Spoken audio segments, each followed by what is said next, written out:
Okay. Alright, so Tina and Louise is walking back from Sunday school, and Tina is just tired of life, nee? And the funeral of April is really eating away at her. And Louise goes on and she asks, "Nou hoekom maak sy begrafnis vir jou so klaar?" Tina trek haar skouers op. "Dis nie die begrafnis nie, dis alles." Sondagnag slaap sy weer nie goed nie. Sy tel die kerkklok se slaa. Ding, ding, ding. Die 3 ene, 12:30, 1:00, 12:30.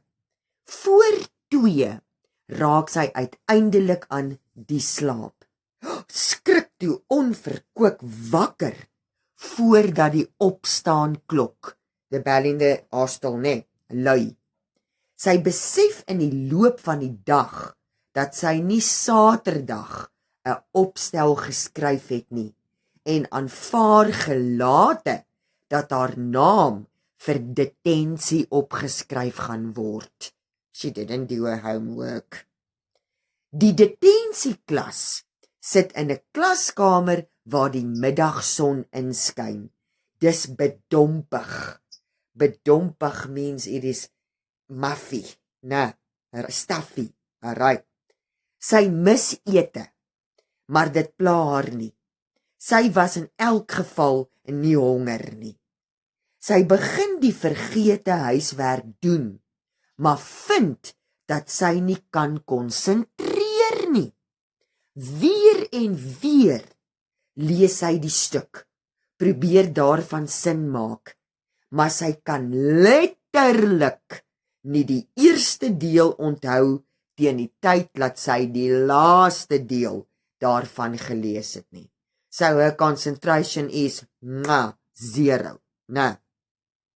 Donderdag is dit net die gedagte dat Lindiwe vir haar in die kombuis wag, wat haar die trappe laat afstap om te gaan chokbrokke maak.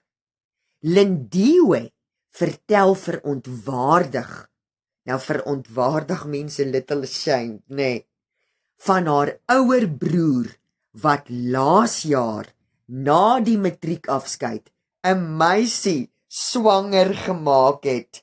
Oeps, nee. Die babietjie het in die wintervakansie aangekom en Lindiwe se sakgeld is verminder om vir die baba te help sorg. He's at the Technikon and he's got another girlfriend already. And the mother of his child, she had to leave school to look after the child, and my money is now less. Sy bekyk die chokbrokke meewarig. If it weren't for you who made me go on with this, I would have had even less. Sy snuif. My mom and them don't even know about these cookies. If they had known, they would have given me no pocket money at all. So Lindiwe tells Tina, you know what, my brother makes someone pregnant, he's got another girlfriend already. I had to lessen my allowance, and if it wasn't for you and the chokbrokke, I would have got 0. Nou, hulle werk in stilte. Do your parents know? Vra Lindiwe naderhand. Weet hulle wat? About us making money with the chokbrokke. Ja, ek het hulle gesê. Didn't they take some of your pocket money? Nee. Sy glimlag by die gedagte aan Stefan se bydra elke Vrydag nadat hy haar boekhouding aandagtig in die bakkie bestudeer. Remember mos, Stefan said, every time that Tina or what she makes, he will double the profit. Alright, but she don't tell that to Lindiwe. Voordat hy plaas toe ry, hy verdubbel haar wins getrou en dat en dus nie juffrou Duil se hulp dat sy by die spaarrekening by die bank oopgemaak het. So she's got so much money from the chokbrokke, juffrou Duil help her to open up an account at the bank. Nou, jy hoef nie diensgeld te betaal soos die groot mense nie, het sy gesê. Oh, you're so lucky. Ja, dink Tina verbaas. Ja, ek is inderdaad gelukkig. My pa stry my nie af nie. Hy het geld om vir my te sorg. Waarom is hierdie kombuis dan soos 'n swart en wit foto? Sy kyk met aandag na die koekies. What are you looking at? Wat is die kleur van die chokbrokke? Lindiwe kyk fronsend daarna. So Tina ask, what's the color of this cookies? And Lindiwe is like, huh? Nee? Is this a trick question? It's brown. Well, dark brown. Like chocolates. Tina sug. Vir my lyk dit donker grys. Oh, don't be silly. Vrydag klim sy in Stefan se bakkie met die boekhouboek by haar soos gewoonlik. Stefan kyk haar fronsend aan.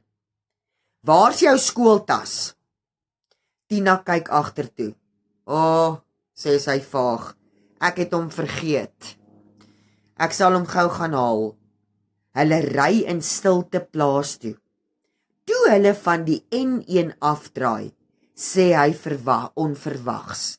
Sou Stefans ask Tina. Het jy moeilikheid by die skool? Do you have trouble at school? Nee. Juffrou Duil sê, jy doen skielik nie jou huiswerk nie. Jy het nie 'n taak ingegee nie. Jy het 'n Engelse toets gedop. Jy het 2 keer detensie gesit. Ek hou van detensie. Dit laat hom 'n oomblik verstil. Hoekom? Jy kan sit. Niemand praat met jou nie. Nou maar hoekom wil jy nie praat nie? Vra Stefans. Ek's moeg. Waarvan is jy moeg? Is die skoolwerk te veel? Sy skud haar kop. Nou wat dan? Sy skud met haar kop en sy kyk net by die venster uit. Nou, she just shakes her head and she just looks out of the window. Right.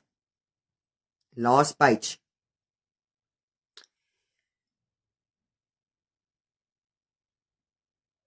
Gaan 'n mens se engel weg as hy vir jou kwaad is? Vra sy. Hy kyk aan in sy triespieeltjie, sit die flikkerlig aan en trek van die pad af. Hy skakel die bakkie af. So he drives into the driveway and he switch off the bakkie nou. En draai skuins om na haar te kyk. Juffrou Duil sê jy het 'n engel. Sy knik. Hy streel met sy hand oor haar hare. Die engel het my oorgeslaan. So remember, nee, the third generation it skips. So Stefans told Tina, you know, me as Stefans, the angel skipped me. I was the third generation, nee. Ek is bly die volgende geslag het weer ene. Dit neem 'n oomblik voordat Tina besef dat hy haar sy kind genoem het, die volgende geslag. Sy sit te bang om te beweeg, intens bewus van die hand op haar hare. Hy sit sy hand weer op die stuurwiel. Hy's bloedrooi, besef sy. Hulle sit. Hoekom dink jy die engel is vir jou kwaad? Vra Stefans naderhand. Sy skud haar kop. Sommer, sy sluk. Ek het hom lanklaas gesien. Sy kan nie oor Jakob praat nie. My ma het haar engel partykeer vir jare nie gesien nie, sê Stefans. Tina kyk verskrik na hom. Hoekom het hy dan weggebly? Geen mens weet nie, sê Stefans. het die ou mies baie oor hom gepraat. Dit lyk of hy seer kry. Hy maak sy mond oop, begin iets sê, stop toe weer. Op die ou end antwoord hy net haar vraag met 'n nee, nooit eintlik nie. En tog het almal geweet sy het 'n engel. Die plaasvolk het geweet, die skeerders het geweet, my pa het geweet. Ek weet nie hoe ek dit geweet het nie. Hulle sit 'n lang ruk stil. Maar dit weet ek, sê hy naderhand Stefaans, nê. 'n Engel, and ladies and gentlemen, this is an important paragraph, nê. 'n Engel beteken dat jy 'n verantwoordelikheid het. So if you have an angel, it means you have a responsibility. My ma het gesê, hy is nie daar net om die lewe vir jou maklik te maak nie. Hy is daar om jou te herinner, né? Herinner dat jy in die wêreld is met 'n doel. Toe hy die bakkie aanskakel om verder te ry, voel dit vir Tina of die swart wolk om haar baie effens beweeg. Toe sy uitkyk by die venster, kan sy vir die eerste keer die geel botterblomme se kleur onderskei. So if you have an angel, watch. If you have an angel, you have a responsibility. And the angel is there to remind you that as long as you live, you have a purpose in life.